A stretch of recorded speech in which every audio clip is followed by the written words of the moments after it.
Everyone, welcome you all in youth academy. आज का हमारा टॉपिक क्या होगा? आज हम वर्क बोर्ड के ऊपर डिस्कशन करेंगे। ये आज हमारा डिस्कशन का पॉइंट होगा। तो आपको पता है अभी रिसेंटली प्रोटेस्ट चल रहे हैं वर्क बोर्ड को रिलेटेड, जो कि बिल 2024 में आया था। उसकी जो कंट्रोवर्सीज चल रही है अभी रिसेंट न्यूज़ में, उसको आज हम कवर करेंगे। तो देख लेते हैं। ये हमारा वर्क बोर्ड है। आपको पता है ये बिल अब हमारा जॉइंट पार्लियामेंट्री कमेटी के थ्रू और सचार कमेटी के थ्रू रिकमेंडेशन में लाई गई थी। तो इसमें हमारा बिल पास हो गया था। अभी आपको पता है बजट सेशन का फेज़ 2 चल रहा है। तो उसमें जो ये bills, Waqf bills, US tariffs, joint parliamentary committees के, इन सब पे अपोजिशन चर्चा करेंगे। तो आज का हमारा हाईलाइट टॉपिक वक्फ बिल के ऊपर है। इसमें हम सारे इम्पॉर्टेंट, इसमें हम देख लेते हैं हम क्या क्या की हाईलाइट्स के बारे में पढ़ेंगे। तो आज का हमारा की हाईलाइट होगा, हम पहले न्यूज़ पढ़ेंगे कि न्यूज़ में वर्क बिल है क्यों, इसकी ओरिजिन एंड कॉन्सेप्ट्स को देखेंगे, और इसके साथ ही साथ हम इसके स्टेक होल्डर्स पे भी चर्चा करेंगे। साथ ही साथ इसके जो लेजिस्लेटिव फ्रेमवर्क्स हैं, लीगल फ्रेमवर्क्स के, जिस फ्रेमवर्क्स पे थ्रू ये वर्क बिल आए थे, अमेंड्स हुए थे थ्रू द टाइम, उसको हम देखेंगे। साथ ही साथ issues concern with work bill, इसका मतलब यहाँ पर हम ये होगा कि ये जो अमेंडमेंट्स आ रहे थे ये क्यों आ रहे थे, इनमें इश्यूज क्या थे। फिर इसके बाद की features of the work bill पढ़ेंगे, जो अमेंडमेंट हुई थी अभी रिसेंटली 2024 वाला। फिर वे फॉरवर्ड पढ़ेंगे इसी में। इसके बाद ही इसी में हम प्रोटेस्ट के ऊपर भी चर्चा करेंगे कि प्रोटेस्ट क्यों चल रहे हैं, बेसिकली प्रोटेस्ट क्यों हो रहे हैं वर्क बिल को लेके। तो ये हमारे की हाईलाइट्स होंगे। Let's get started with our news. तो ये मैंने रिसेंटली आज के हिंदू के आर्टिकल्स में आए थे 3 मिनट्स पहले ही, मैं इसी के ऊपर पढ़ रही थी न्यूज़ में। तो मैं देखा ये बंगाल में मुस्लिम ग्रुप्स प्रोटेस्ट कर रहे हैं अगेंस्ट वक्फ अमेंडमेंट बिल को लेके। हम पढ़ेंगे कि वक्फ अमेंडमेंट बिल है क्या। उससे पहले हम ये भी जानेंगे कि कॉन्सेप्ट क्या है वक्फ का। उस पर अभी बंगाल में मुस्लिम ग्रुप्स प्रोटेस्ट कर रहे हैं बिल ऑन मंडे को। साथ ही साथ एक panel endorse call for the protest against the Waqf bill on March 13 को। होली से पहले ही इनमें प्रोटेस्ट करने की बात हो रही है, जो दिल्ली में जंतर मंतर पे ये प्रोटेस्ट होने की संभावना है, ऐसा बताया जा रहा है। न्यूज़ जैसे कि हमें पता है, अब मैं अभी रिसेंटली 12 घंटे की न्यूज़ है, मैं चेक कर रही थी। इसमें पार्लियामेंट के जो बजट सेशन है उसमें opposition likely to raise the US tariffs, हमने इस पर बात की। जो अपोजिशन है लाइकली टू ये जो अपोजिशन है वो यूएस टैरिफ्स पे, वर्क बिल्स पे, जो इसके जॉइंट पार्लियामेंट्री कमेटीज थी उन पर चर्चा चलेगी। साथ ही साथ ये हमारे बजट फाइनल सेशन में राज्यसभा में डिस्कशन हो रहा है रेलवे अमेंडमेंट्स बिल पे। ये सब तो की हाईलाइट्स में चल रहे हैं। तो हम स्टार्ट करते हैं। पहले हम इसकी ओरिजिन देख लेते हैं कि ये जो ओरिजिन है और इसका कॉन्सेप्ट क्या है वक्फ का। तो आज हम ओरिजिन और इसके कॉन्सेप्ट्स पे बात करेंगे। तो what is the origin and concept of Waqf? तो Waqf refers to properties dedicated exclusively for the religious और चैरिटेबल पर्पस। तो जो वक्फ है ना, वक्फ एक कॉन्सेप्ट है जिसमें क्या होता है, जो प्रॉपर्टी होती है जो एक्सक्लूसिवली डेडिकेटेड होती है रिलीजियस और चैरिटेबल पर्पस के लिए अंडर इस्लामिक लॉ। तो ये जो वक्फ है ये सिर्फ इस्लामिक लॉ के ही अंडर लाया गया था। और इसको हम देखेंगे कि कैसे थ्रू हिस्ट्री में हिस्टोरिकली हम जाके देखेंगे कैसे वक्फ कहाँ से ओरिजिनेट होता है। तो अभी हम कॉन्सेप्ट पे देखें तो वक्फ एक प्रॉपर्टी एक कॉन्सेप्ट है जिसमें जो इस्लामिक लॉ में, जिसमें क्या होते हैं, प्रॉपर्टीज डेडिकेटेड होते हैं एक्सक्लूसिवली फॉर रिलीजियस और चैरिटेबल पर्पस के लिए होती है। And any use of sale और ऑफ द प्रॉपर्टीज प्रोहिबिटेड होती है। मतलब जो भी एक दान में देना, हिंदू लॉ में भी हमने देखा है कि दान चलते थे, हिंदू में भी तो दान देते थे ब्राह्मण्स को, इन सब को for the purpose, for the educational purpose and for the maintenance of temple, ये सब। तो इसमें भी अगर हम मुस्लिम लॉ की बात करें तो उसमें भी एक वक्फ है, एक कॉन्सेप्ट है जिसमें वो जो प्रॉपर्टीज है ना डोनेट करते हैं for the purpose of religious और चैरिटेबल पर्पस के लिए। And it use for the maintaining, ये किस लिए यूज कर सकते हैं, maintaining mosques, graveyards, educational institutions and aiding the poors.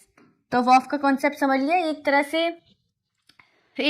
तरह से ये प्रॉपर्टीज हो जाती हैं जो डेडिकेट करते हैं exclusively for the religious purpose and the charitable purpose. इसमें कोई भी बिजनेस विजिट ओरिएंटेड नहीं होता, ये चैरिटी मतलब एक अल्लाह के नाम पे डोनेट की जाती है। तो स्टेक होल्डर्स पे देख लेते हैं हम इसके कि इसमें क्या है। एक वक्फ से ही वकीफ्स आए हैं जो कि is a person who creates a work for the beneficiaries. मतलब वकीफ्स कौन होते हैं? वो पर्सन होते हैं जो वर्क को डोनेट करते हैं for the religious and charitable purpose. मतलब एक इंसान है जो कि इस्लामिक लॉ के अंदर है, वो अपनी उनके पास प्रॉपर्टी है, वो चाहते हैं अपनी प्रॉपर्टी को डोनेट करना इन द नेम ऑफ अल्लाह में रिलीजियस पर्पस। तो जो ये पर्सन हो जाएंगे जो ये डोनेट कर रहे हैं, इन्हीं को वकीफ कहते हैं। तो बेनिफिशियरी एज वर्क properties are bestowed upon Allah in the absence of physically tangible entity. Allah तो हम उसको अल्लाह को फिजिकली देख नहीं सकते, तो उनके जो एंटिटीज बोलते हैं कि अल्लाह के डायरेक्ट रिप्रेजेंटेटिव होते हैं मुतावलीज वो होते हैं जो वक्फ प्रॉपर्टी को लेते हैं और उसको मेंटेन करते हैं। किसके मेंटेन करते हैं? अल्लाह के लिए। इट अपॉइंटेड बाय द वक्फीस और द कॉम्पिटेंट अथॉरिटी। ये वक्फीस और अपॉइंटेड अथॉरिटीज के थ्रू मेंटेन होती है, manage and administrated by the Waqf. एक वक्फ बोर्ड है, उसके अंदर मैनेज एंड एडमिनिस्ट्रेट होता है ये प्रॉपर्टीज।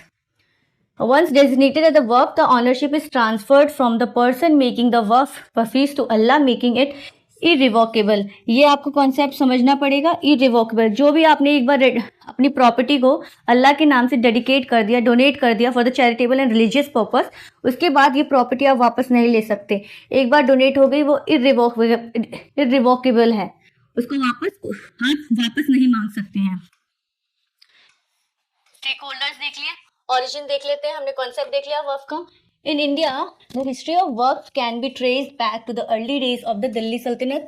दिल्ली सल्तनत के समय में हम देख सकते हैं when sultan Muizuddin Sam Ghaur dedicated 2 villages in favor of the Jama Masjid and Multan and handed it over administration to Sheikhul Islam, and the Delhi Sultanate and the later Islamic dynasty flourished in India and the numbers of waqf properties kept increasing in India। तो इसका origin हम दिल्ली सल्तनत से देख सकते हैं कि कैसे जमा मस्जिद एंड मुल्तान को सुल्तान ने एक डोनेट किया था, एक प्रॉपर्टी डोनेट की थी फॉर द मेंटेनेंस ऑफ जमा मस्जिद एंड मुल्तान। तो ये हमारा हिस्टोरिकल बैकग्राउंड देख लिया हमने। नेक्स्ट चलते हैं, लेजिस्लेटिव फ्रेमवर्क्स देख लेते हैं कि किस लेजिस्लेटिव फ्रेमवर्क्स में ये वक्फ प्रॉपर्टीज आती हैं लीगली। तो लेजिस्लेटिव फ्रेमवर्क्स ये स्टार्ट होता है हमारा वक्फ एक्ट 1954 से। इस एक्ट में क्या क्या प्रोविजंस मेंशन्स थे? वर्क has only been standard post independence के बाद ही ये वक्फ जो बोर्ड का जो वक्फ एक्ट है उसको और स्ट्रेंथन किया गया था। The Waqf act of 1954 pass to provide the pathway towards the centralization of Waqfs. एक ये पाथवे प्रोवाइड करता था for the centralization of Waqfs. Central Waqf council of India a statutory body, आपको याद रखना है central Waqf council of India एक स्टैट्यूटरी बॉडी है, वो establish in 1964 by the government of India under the Waqf act of 1954 के अंदर इसको एस्टैब्लिश की गई थी। This government body oversees the work under the various states work boards which were established under the provision of the section। Central Waqf board central Waqf council थी, उसके अंदर ही state वक्फ boards भी क्रिएटेड थे, और ये किस प्रोविजंस के अंदर थे? Section 9 clause 1 of the Waqf act of 1954 के अंदर थे। तो पहले हमारा वक्फ बोर्ड के अंदर ही एक सेंट्रल वक्फ काउंसिल बनाया गया था जो कि स्टैट्यूटरी बॉडी थी, उसी को अंदर डिसेंट्रलाइज करते हुए स्टेट वक्फ काउंसिल्स भी बोर्ड्स भी स्टैब्लिश थे। फिर उसी को फर्दर अमेंडमेंट्स इसको और एफिशिएंट ट्रांसपेरेंट बनाने के लिए और फॉर मोर फेवरेबल बनाने के लिए इनमें टाइम के अकॉर्डिंग चेंजेस हुए। तो हमने पहले वक्फ बोर्ड अपना वक्फ एक्ट 1954 देखा, उसके बाद अमेंडमेंट हुआ हमारा वक्फ एक्ट ऑफ 1995 का। The act was made even more favourable Waqf को और इफेक्टिव बनाने के लिए to Muslims in 1995 which made it an overriding laws। The Waqf Act 1995 was enacted to govern the administration of work properties, religious endowment in India. It provides for the power and function of the work council, the state work board, and the chief executive officer, and also the duties of mutawlis. तो इसको हम देख रहे हैं कि जो 1954 में जो एक्ट आया था उसको ये और ही अच्छे से डिफाइन कर रहा है. जो ये अमेंडमेंट हुई थी वर्क एक्ट ऑफ 1995 में, इसमें जो डिस्ट्रीब्यूशन ऑफ पावर्स है, उनके रिस्पॉन्सिबिलिटीज हैं, और कैसे ये मैनेजमेंट होगा, मेंटेन होगा, इन सबको बहुत ही डिटेल्ड वे में और इस एक्ट के अंदर बताया गया था. तो इसमें हमने क्या क्या देख लिया. फेवरेबल बनाने के लिए for Muslim effective and transparent बनाने के लिए ये हमारा 1995 का एक्ट आया था. इसमें क्या एडमिनिस्ट्रेशन था, वर्क प्रॉफिट था, उसमें मुतावलीस की ड्यूटीज को मेंशन की गई थी, स्टेट वर्क बोर्ड्स बनाए गए थे, उसमें चीफ एग्जीक्यूटिव ऑफिसर्स बनाए गए थे वर्क काउंसिल्स के. तो ये सब इसमें आए थे. तो आपको 1995 के प्रोविजंस को अच्छे से याद रखना पड़ेगा. तो इसके बाद ही हमारे 1954 से लेके 1995 से फिर आगे बढ़ते हैं. फिर अमेंडमेंट होता है इसी 1995 में एक अमेंडमेंट होता है 2013 में, टू मेक वर्क management more efficient and transparent. मतलब जो भी इसमें अमेंडमेंट्स हो रहे हैं, इसमें जो हमारी एफिशिएंसी और ट्रांसपेरेंसी को और मजबूत बनाने के लिए आगे अमेंडमेंट्स किए जा रहे हैं. फंक्शन एंड रिस्पॉन्सिबिलिटी को और स्ट्रांग करने के लिए एंड और क्लियर करने के लिए इनको और चीजें के साथ अमेंडमेंट्स हो रहे हैं. वर्क रिपील बिल 2022 में आता है for the purpose of achieving a more equitable arrangement and treatment of bodies. जो ये बॉडीज 1995 में क्रिएट हुई थी, उसी की मोर इक्विटेबल अरेंजमेंट अचीव करने के लिए वर्क रिपील बिल 2022 लाया गया था. इसमें हमने देखा कि जो वक्फ है बोर्ड, वो करेंटली जो इंडिया में जो 8.7 लाख प्रॉपर्टीज को होल्ड करती है, जो कि इंडिया का is the largest holding in the world. जो भी वक्फ प्रॉपर्टीज है जो मेंटेन हो रही है इंडिया में, वो 8.7 लाख प्रॉपर्टीज हैं. तो इसी से पता चलता है कि ये बहुत ही एक हमारा फाइनेंशियली स्ट्रॉन्ग इंस्टीट्यूशंस बन सकते हैं अगर इसको एक एफिशिएंसी के साथ एडमिनिस्ट्रेट किया जाए. इश्यूज क्या थे वक्फ बोर्ड के, ये देख लेते हैं हम. The major issues highlighted by the stakeholders are of limited diversities in constitution of work board and central work councils, misuse of powers. ये बस हमारा हो गया misuse of power by मुतावलीस. आपको पता है मुतावलीस कौन थे? जो वर्क प्रॉपर्टीज होती थी उनको मेंटेन करते थे, वही मैनेज करते थे. मुतावलीस एक तरह से हेड हो जाते थे उस प्रॉपर्टी के. Non maintenance of proper accounts of properties by mutawlis, lack of efficient coordination with the local revenue authorities, issue of removal, encroachment, registration and declaration of title of work properties. तो ये सारे जो main concerns हो गए थे, issues हो गए थे वर्क बोर्ड से रिलेटेड, उसी को आगे और एक्सप्लेन किया जा रहा है. इसमें हमने देखा था जो वर्क बोर्ड एक बार आप डोनेट कर दोगे तो उसको वापस आप नहीं ले सकते, इररिवोकेबल था ये. तो उसी से एक कंसर्न निकला था कि irrevocability of the work properties, the principle of once a work always a work. एक बार वर्क होगा वो हमेशा ही वर्क रहेगा, उसको आप वापस नहीं ले सकते, वापस मांगने की डिमांड नहीं कर सकते. Has lead to the various disputes and claims. उसी के डिस्प्यूट्स एंड क्लेम्स हुए, क्योंकि अगर आपने एक प्रॉपर्टी को रिलीजियस एंड चैरिटेबल पर्पस पे आपने उसको डोनेट कर दी, लेकिन आपका बाद में माइंड बदल गया, तो उसमें जो डिस्प्यूट्स आते थे और क्लेम्स आते थे उससे रिलेटेड ये कंसर्न्स आ रहे थे.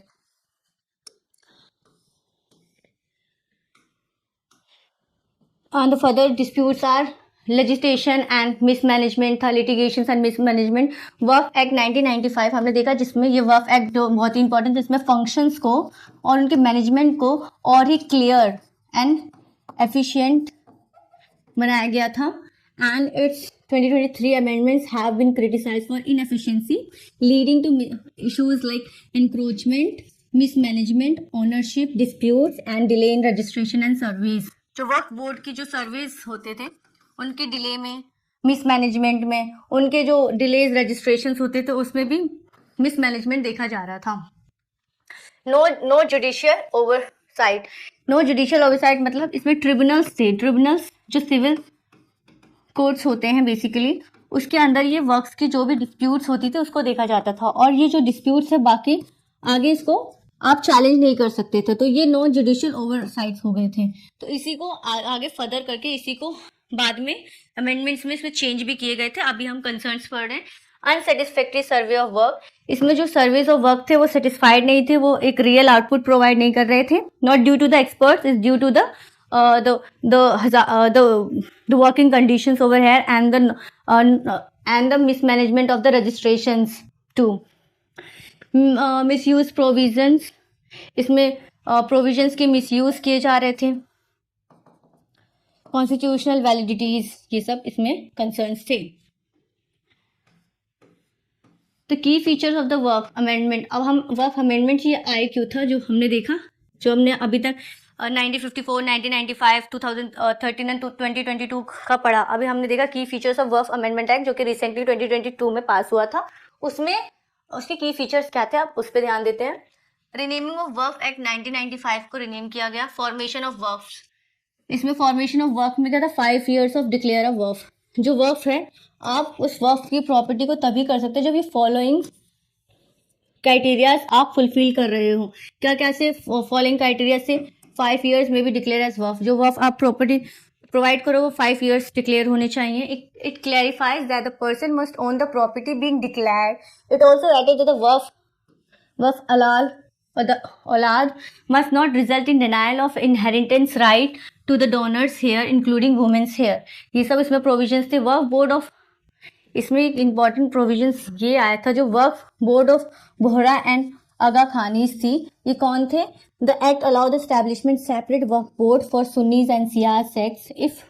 if सियाज वर्क constitution more than 15% of all work properties or work incomes in the state, the bill also allows the separate work board for Aga Khanis and Bohra sects। मतलब जो work boards थे उनको separate कर दिया गया था Ciaz and सुन्नीस के लिए, for the more efficient management के लिए। ये सब प्रोविजंस ऐड किए गए थे। ये हम अभी तो डिस्प्यूट्स किस चीज़ों पे, इन्हीं प्रोविजन से डिस्प्यूट्स अराइज होते हैं, तो इस प्रोविजन को क्लियर करके फिर डिस्प्यूट्स पे आते हैं हम। द गवर्नमेंट प्रॉपर्टीज एज वर्क्स, इसमें गवर्नमेंट प्रॉपर्टीज के ऊपर कुछ प्रोविजंस प्रोवाइडेड थे। The bill state that any government property identify as वर्क will cease to be so. अगर कोई भी गवर्नमेंट प्रॉपर्टी होगी, अगर उस गवर्नमेंट प्रॉपर्टी को वर्क में डोनेट कर दिया गया होगा, अगर गवर्नमेंट आइडेंटिफाई करती है कि ये प्रॉपर्टी इनकी थी, गवर्नमेंट की, तो वो सीज टू वर्क हो जाएगी। मतलब इररिवोकेबल प्रोविजंस को इसमें ऐड कर दिया गया था।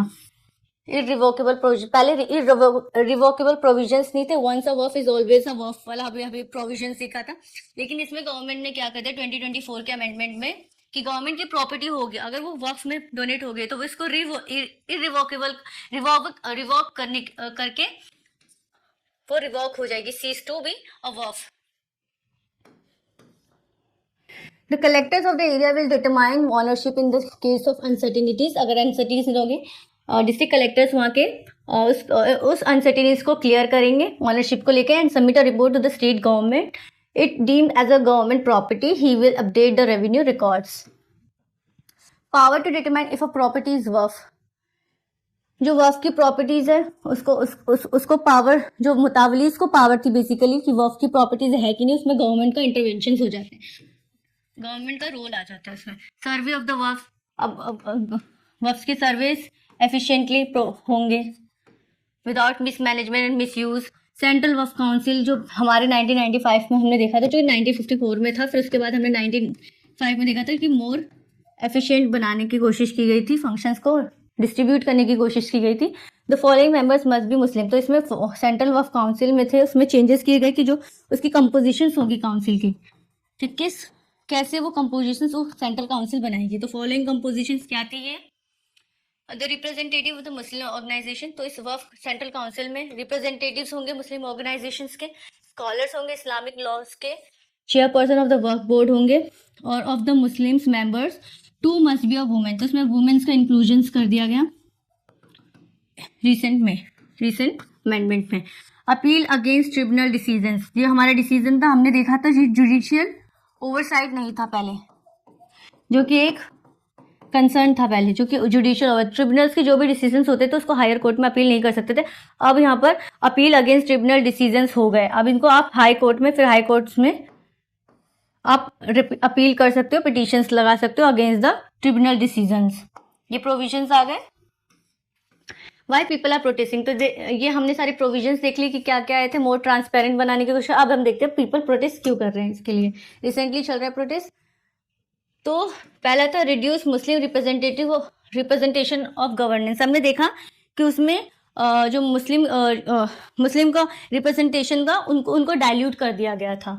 Dilute in the sense of other religious communities के मेंबर्स भी इंक्लूड हो सकते थे अब सेंट्रल वक्फ बोर्ड में एंड स्टेट वक्फ बोर्ड में। ये फर्स्ट। सेकंड क्या था, non Muslim can now be a members. इसी का पॉइंट है ये हमारा। स्टेट वक्फ ये स्पेलिंग करेक्ट हो गई। Waqf board will now be fully nominated by government. पहले क्या था, अर्लियर था क्या कि पार्शली नॉमिनेटेड होते गवर्नमेंट के थ्रू। अब ये जो होगी ना वक्फ बोर्ड, ये फुली नॉमिनेटेड बाय होगी by the government itself. Yes. CEO of the Waqf board no longer required to be Muslim. पहले जो CEOs वक्फ बोर्ड होते थे, हमने देखा 1995 प्रोविजंस में CEOs मेंशन किए गए हैं, चीफ एग्जीक्यूटिव ऑफिसर्स मेंशन किए। उसमें क्या होता था, पहले एलिजिबिलिटी क्राइटेरिया कर देते थे कि मुस्लिम कम्युनिटीज के ही सिर्फ CEO बन सकते हैं। इसमें क्या किया, board no longer required a Muslim. इसमें CEO मुस्लिम भी हो सकते हैं और नॉन मुस्लिम कम्युनिटीज के भी हो सकते हैं। Change in the Waqf tribunal composition. अभी हमने देख लिया कि वक्फ के कंपोजिशन में क्या चेंजेस आए थे, और वो जुडिशियल ओवररीच होने लगे, जुडिशियल ओवरसाइट करने लगे थे, इसके डिसीजंस को अपील कर सकते थे। साथ ही साथ इंक्लूजन ऑफ वुमेन्स मेंबर्स हो गए थे और नॉन मुस्लिम कम्युनिटीज के मेंबर्स भी इंक्लूड हो गए थे। लीगल एंड कॉन्स्टिट्यूशनल कंसर्न्स में देखिए, अगर हम लीगल एंड कॉन्स्टिट्यूशनल कंसर्न्स में देखें, article 26 freedom of religious affair की बात करता है। जो article 26 non Muslims to dominate the Waqf governance. तो इसमें जो हमने देखा है अपने fundamental rights constitution of India में आर्टिकल 26 प्रोवाइड है, जिसमें किसकी बात होती है, कल्चरल फ्रीडम की बात होती है, फ्रीडम ऑफ कल्चर की बात होती है। उसी में प्रोवाइड है ना कि फ्रीडम ऑफ रिलीजियस अफेयर्स को मेंटेन कर सकते हैं माइनॉरिटी कम्युनिटीज के लोग, लिंग्विस्टिक एंड रिलीजियस माइनॉरिटीज के लोग। तो वही प्रोविजंस थी कि जो नॉन मुस्लिम कम्युनिटीज को वक्फ बोर्ड में, वक्फ बेसिकली इस्लामिक लॉ पे बेस्ड था, इस्लामिक कॉन्सेप्ट था, उसमें नॉन मुस्लिम कम्युनिटीज को कैसे इंक्लूजन मिल गया। तो वो एक तरह से कंसर्न बन गया था प्रोटेस्ट का, क्योंकि वो डाइल्यूट करना नहीं चाहते थे अपने पावर्स को फिर with different religious communities. Second provision हमने देखा आर्टिकल 14 राइट टू इक्वालिटी की बात हो रही है। राइट टू इक्वालिटी की बात क्या हो रही है, इसमें अदर रिलीजियस मेंटेनेंस प्रॉपर्टीज होती हैं, सिख्स की होती हैं, हिंदूज की होती है, उसमें तो किसी नॉन रिलीजियस कम्युनिटीज की बात नहीं की, जो पर्टिकुलर रिलीजन के होते हैं उससे अगेंस्ट जाके बात नहीं की।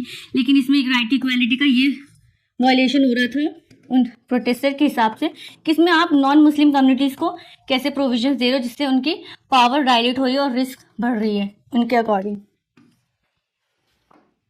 ये हमने की एरियाज ऑफ प्रोटेस्ट देख लिए। क्रिटिसिजम्स पे थोड़े गौर कर लेते हैं। क्रिटिसिजम्स क्या थे, the concerns of a reduce Waqf board authority. तो जो प्रोटेस्टर की डिमांड थी कि जो गवर्नमेंट का इंटरवेंशन बढ़ गया था, गवर्नमेंट अब डायरेक्ट फुली नॉमिनेट कर सकती थी मेंबर्स को, वक्फ बोर्ड के मेंबर्स को। उससे क्या होता था, जो वक्फ बोर्ड की अथॉरिटी थी वो डाइल्यूट हो गई थी, रिस्क में आ गई थी according to the Muslim communities Islamic followers. Potential harm to the minority rights, हमने बात कर ली कि माइनॉरिटी राइट्स को कॉन्स्टिट्यूशन में linguistic and religious minority rights को देखा गया है। जो आर्टिकल 26 एंड आर्टिकल 14 की बात करें जो वायलेशन हो रहा है। Increase governance control and risk. अब क्या हो गया था, जो भी वक्फ बोर्ड थे उसमें इररिवोकेबल प्रोविजंस आ गए थे। गवर्नमेंट की प्रॉपर्टी को एज अ वक्फ डोनेट नहीं किया जा सकता था। इसमें डिस्ट्रिक्ट कलेक्टर्स का इन्वॉल्वमेंट हो गया था। इसमें रेवेन्यू रिकॉर्ड्स करे जा रहे थे। सर्वेस टाइम पे होंगे, रेवेन्यू रिकॉर्ड्स होंगे, रजिस्ट्रेशन वेरिफिकेशन प्रोसेस, ये सब इंक्लूजन हो गए थे, जिससे उनको लग रहा था अब रिस्क बढ़ चुका है। इसमें बेसिकली इस प्रोविजन में क्या होता है, मिस यूज और मिस मैनेजमेंट को हटाने की कोशिश की गई थी। क्योंकि हमने 7.8 लाख प्रॉपर्टीज है जो वक्फ के नाम पे, अगर उसको प्रॉपर मैनेजमेंट किया जाए। हमने देखा सचार कमेटी थी,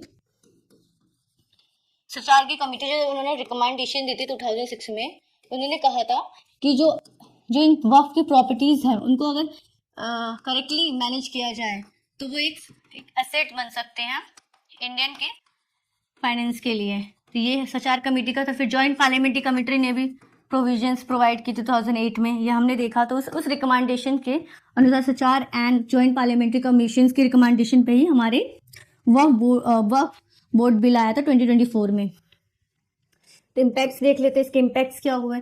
अमेंडमेंट्स एम टू इम्प्रूव वर्क, जो ये अमेंडमेंट्स थे ये इम्प्रूव कर रहे थे वर्क प्रॉपर्टी को, मैनेजमेंट को, transparency, but this diluting board powers. But ये करते रहते, ये एक पॉजिटिव एस्पेक्ट पे ही आए थे कि मैनेजमेंट हो रहा था, ट्रांसपेरेंसी आ रही थी, मिसमैनेजमेंट को हटाया जा रहा था। बट ये इसमें एक रिस्क ये था कि डाइल्यूट कर रहा था बोर्ड के पावर्स को, बेसिकली मुस्लिम कम्युनिटीज़ के पावर्स को। ऑटोनॉमी कंसर्न्स देखे जा सकते हैं। अगर इसको ब्रॉडली बांटें तो हमारे क्रिटिसिज्म में ये आ जाएगी कि अथॉरिटी डाइल्यूट हो रही थी, हार्म हो रहा था माइनॉरिटी राइट्स को, इंक्रीज गवर्नमेंट कंट्रोल से रिस्क बढ़ रहे थे, डाइल्यूट कर रहा था उनके न्यू वेरिफिकेशन प्रोसेस को, डिस्प्यूट आ गया था एंड उसको अलग ही प्रोसेस कंसिडर कर दिया गया था। अथॉरिटी कंसर्न्स में हम देखें तो फियर ऑफ रिड्यूस ऑटोनॉमी, जो भी वक्फ बोर्ड थे, मुतावलीस थे, जो हमने देखा, जो कि इन द नेम ऑफ अल्लाह उनको अल्लाह की प्रॉपर्टीज़ को मेंटेन करते थे, उनको लगा उनकी ऑटोनॉमीज रिड्यूस हो रही है। वर्क board and encroachment on religious rights पर एनक्रोच किया जा रहा है गवर्नमेंट के through and non Muslim communities के थ्रू। तो हमने ये देखा कि क्या क्या हमने, why the people are protesting now, this are the concern. इसका वे फॉरवर्ड क्या प्रोवाइड कर सकते हैं? इनका सिंपल वे फॉरवर्ड ये होगा कि जो 2024 के बिल थे, better governance must address concerns over work both power and religious freedoms. जो ये एफिशिएंसी लाने की कोशिश की गई थी, ये efficiency in the light of harmony होना चाहिए, पीस प्रोवाइड करना चाहिए। तो ये हमारा वे फॉरवर्ड हो जाएगा। जो भी ये वर्क बोर्ड का है, माना कि गवर्नमेंट एक ट्रांसपेरेंट डिसीजन पे आई है, अपने मिसमैनेजमेंट को दूर करते हुए वो एक एफिशिएंट गवर्नमेंट्स प्रोवाइड करना चाहती है। बट वो जो एफिशिएंट गवर्नमेंट है वो जो माइनॉरिटीज़ के राइट्स को वायलेट कर रहा है, उनके लाइट्स में करनी चाहिए, उनके पॉइंट ऑफ व्यू को ध्यान में रखते हुए देखना चाहिए। तो आज का हमारा यही था कि वर्क फोर्स पे जो प्रोटेस्ट चल रही है, तो इस पर आपको थोड़ा सा हाईलाइटेड पोर्शन में मैंने पढ़ा दिया है। So thank you. Yes, thank you for everyone for watching this